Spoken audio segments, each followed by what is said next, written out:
Ang kabataan ay dapat maglingkod sa Diyos. Sabi ni Josue sa Josue 24:15, "Ngunit tungkol sa akin at sa aking sangbahayan ay maglilingkod kami sa Panginoon." Dapat sa murang edad pa lamang ay magdesisyon na ang kabataan kung sino ang kanilang paglilingkuran. Ang mundo ba o ang Diyos? Sa Isaya 42 hanggang 31, mababasa natin, "Mga bata ay mga papagod at mga binata ay mga hihirapan na lubha.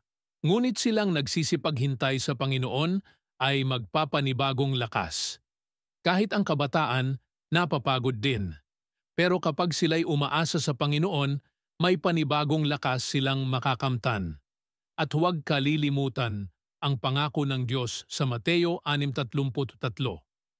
"Datapuwa't hanapin muna ninyo ang kaniyang kaharian at ang kaniyang katuwiran, at ang lahat ng mga bagay na ito ay pawang idaragdag sa inyo."